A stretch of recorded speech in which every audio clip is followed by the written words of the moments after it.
how would you, so again, I just picked a cat. I knew that this word was being used a lot in different ways, and I knew that economy was also being used. And so I just did something like this really on the fly. I mean, I did this, I saw this article. It wasn't the main point of my lesson, but I thought, okay, I can throw this in here to give them some help with this. So use the best form of the word. 1, after attending the program, comma, the students' blank work improved. The students' academic work. Okay, good. Okay, what's something else that you could take advantage of too in terms of teaching here? What about that possessive? Yes. Okay, so there. It's a plural, right? So it's more than one student, and it's something that they own, right? So it's the academic, right? Great. So it's all those things. Again, just this isn't the only. That's not going to be the only way you're going to teach apostrophe or possessives, but it's one way of just getting them to notice. Okay, number 2. After attending the program, comma, students improved academically, right? Okay, so that's also that adverb part there, and that's adverbs are a hard thing for students to feel comfortable using correctly. So same thing with economy here. So 1, many people who study the economy believe that education can contribute to the growth of the economy. This is where the editing comes in, okay? So answer. Many economists believe that education can contribute to economic growth. I show them how to do it, kind of show them what I'm looking at. And I'm trying to think. I think this was probably the sentence in the article we were reading, and so I took it and went backwards with it. Does that make sense? To kind of put it and then to put it there, just to show them. And so this one here. What's our answer? Oh. Communities that are disadvantaged in an economic way may benefit from adult literacy programs. So you start the sentence with the adverb form of economy. What did we come up with? Economically disadvantaged. Okay, good. Economically disadvantaged communities may benefit from adult literacy programs. What's also interesting about that, too, is the other idea of adverb, right? That it's not just a verb, but it also describes adjectives. That's always a hard thing to get at, about how that this is an example of that. Economically disadvantaged communities. And this is an example of that's how academic language is, right? And those are huge, those 3 words there, like you could unpack each of those words and have paragraphs about them all. But in doing that and informing them and changing them different forms, you get a really complex idea across pretty quickly, right? And pretty concisely, and then you can go on and lay the stage for what you want to write about. Yeah, Dracona. Yeah, the mic. Just wondering with the hints, for instance, which is, I think, what helps me understand how students can get to this. Good. At what level or where do you feel you can take those hints away that's a good question. From students? Like, what have you just seen in your teaching? That's a great thing. I probably, with my group now, I'm 4 weeks in, and we've done a lot of these kind of things. I would probably start maybe next week. I mean, maybe then instead of it being written and I have a small enough class that I could say, okay, think about what part of speech are we looking for, those kind of things. That was a great question. But yeah, and that's kind of the fun part about it. And seeing when that happens, sometimes I'm surprised by myself. I'm like, yeah, that's right. Or I wouldn't have thought about it. I would have made it more convoluted. And then I'm like, yeah, okay.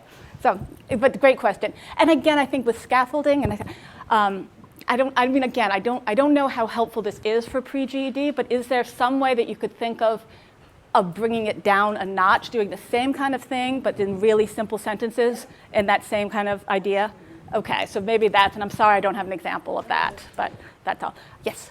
I wanted to ask a question actually about this sheet with the fly. Good, yeah. If I gave my students something with all of these words, they would just go, no. Okay. So how do you do this when it's less wordy? Well, I think maybe this, and that's why I wanted to give you that wordy thing first. That's kind of how the idea was, right? Well, and so, go. Yeah, no, are you finished? I think we're going the same place. Go for it.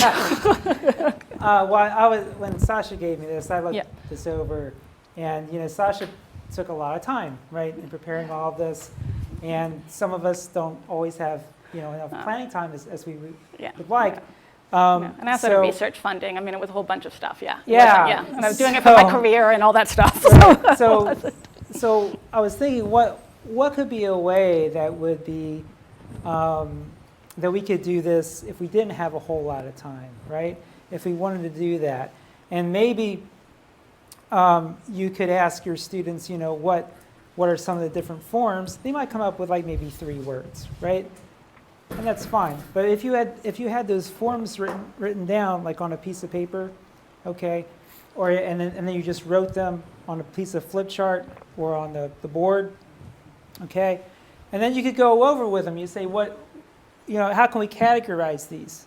Have a little chart of like noun, verb, adjective, and adverb, and say, okay, which of these words are nouns, right?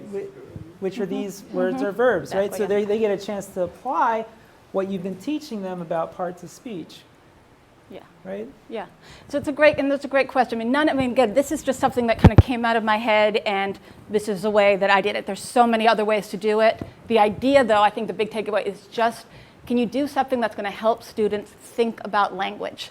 Daquana. Yeah, it's a scaffolded down, but one thing that I would, with this typing process that I would that I would say not to do when you're scaffolding down is to only give one form. I think that a part of this process is giving them multiple forms. I know that sounds very scary, but trust your students. Yeah. They will get it. Yeah.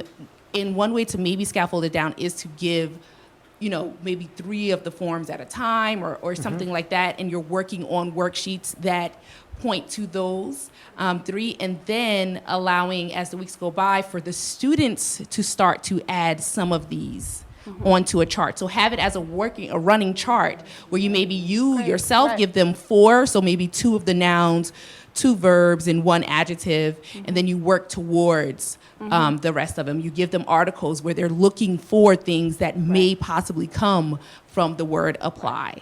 And so those are some ways to kind of scaffold it down, but incorporate them into the process as well as not giving them so much at one time. Right.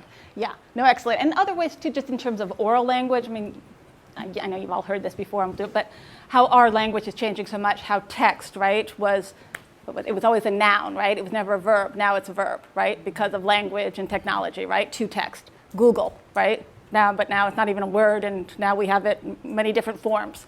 So it's happening especially in technology. So they do it all the time. So again, just bring their awareness to that. I don't know if that, but on something they do. Not to dumb it down. I don't mean that at all. I still think the academic language is important on that level.